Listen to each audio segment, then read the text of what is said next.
परमात्म युग, संगम युग की बधाइयाँ।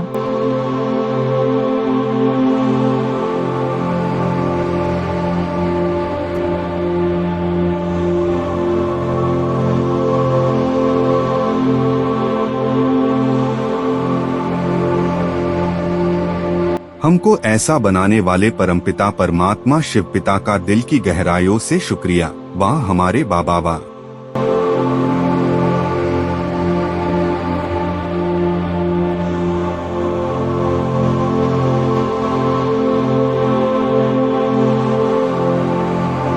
आज है हमारे प्राण प्यारे बाबा के महावाक्य मीठे मीठे रूहानी बच्चे।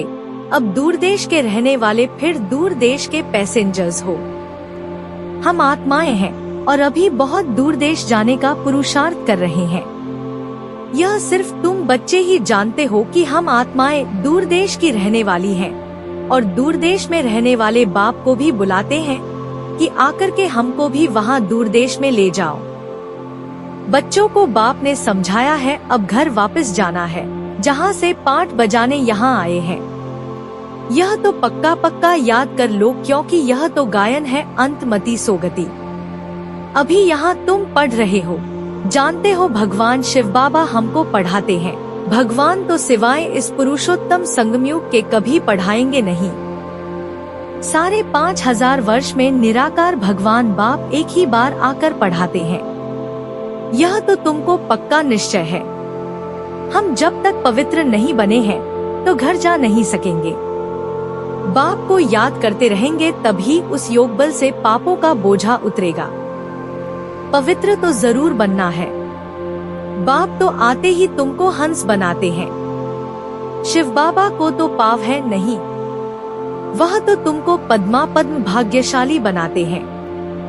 बाप कहते हैं मैं तुमको विश्व का मालिक बनाने आया हूँ। यह सब बातें अच्छी रीति समझने की हैं।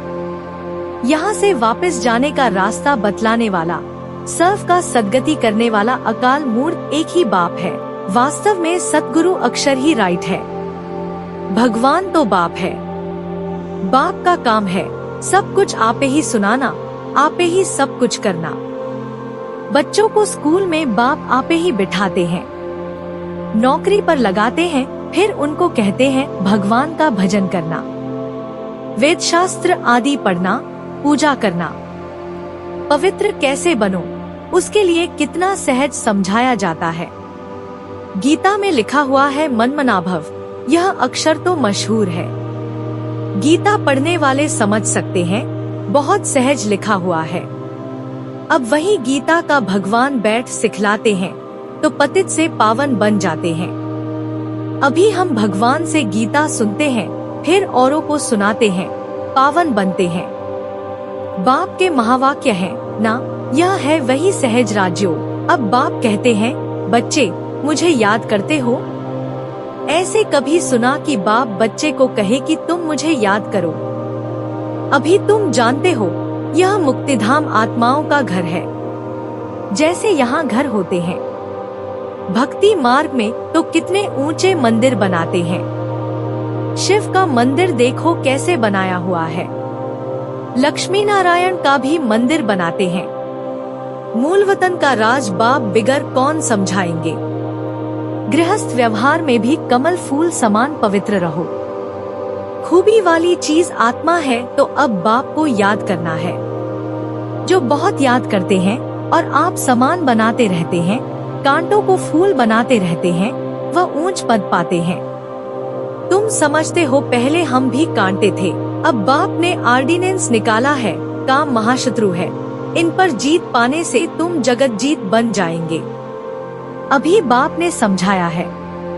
अच्छा, हमारे प्राण प्यारे शिव पिता को दिल से नमस्ते और शुभ प्रभात।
एक सदा ज्ञान रत्न चुगने वाला हंस बनना है, मोती ही चुगने हैं, किचड़ा छोड़ देना है।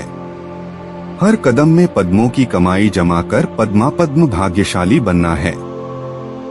2 ऊंच पद पाने के लिए कमल फूल समान पवित्र रह आप समान बनाना है, कांटों को फूल बनाना है। वरदान, तेरे मेरे की हलचल को समाप्त कर रहम की भावना इमर्ज करने वाले मर्सीफुल भव। समय प्रति समय कितनी आत्माएं दुख की लहर में आती हैं। प्रकृति की थोड़ी भी हलचल होती है, आपदाएं आती हैं तो अनेक आत्माएं तड़पती हैं, मर्सी रहम मांगती हैं।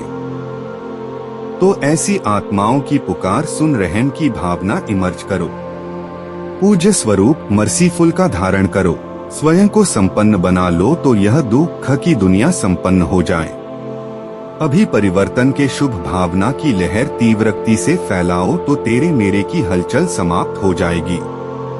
स्लोगन, व्यर्थ संकल्पों की हथौड़ी से समस्या के पत्थर को तोड़ने के बजाय हाई जंप दे समस्या रूपी पहाड़ को पार करने वाले बनो। आज हमारे निराकर शिव भगवान ने ये जीवन जीने की कला सिखाई कि हमें भगवान बाप को याद करते करते अपने पाप भस्म करके एक पुण्य आत्मा बनना है और सादा अच्छी बातों रूपी मोतियों को ही धारण करना है। आगे शिव बाबा ने कहा कि हमें रहम भावना अपनाकर सभी आत्माओं प्रति दया भाव रखना है और शुभकामनाएं देनी है। आखिर में बाबा ने कहा कि हमें व्यर्थ कर्म, बोल, संकल्प को अपने से दूर रखना है। इतनी सुंदर मुरली के लिए हमारे प्राण आधार शिव भगवान बाप का दिल की गहराइयों से पद्मा पदम बार शुक्रिया। वाह भगवान बाप वाह। वाह भगवान बाप वाह।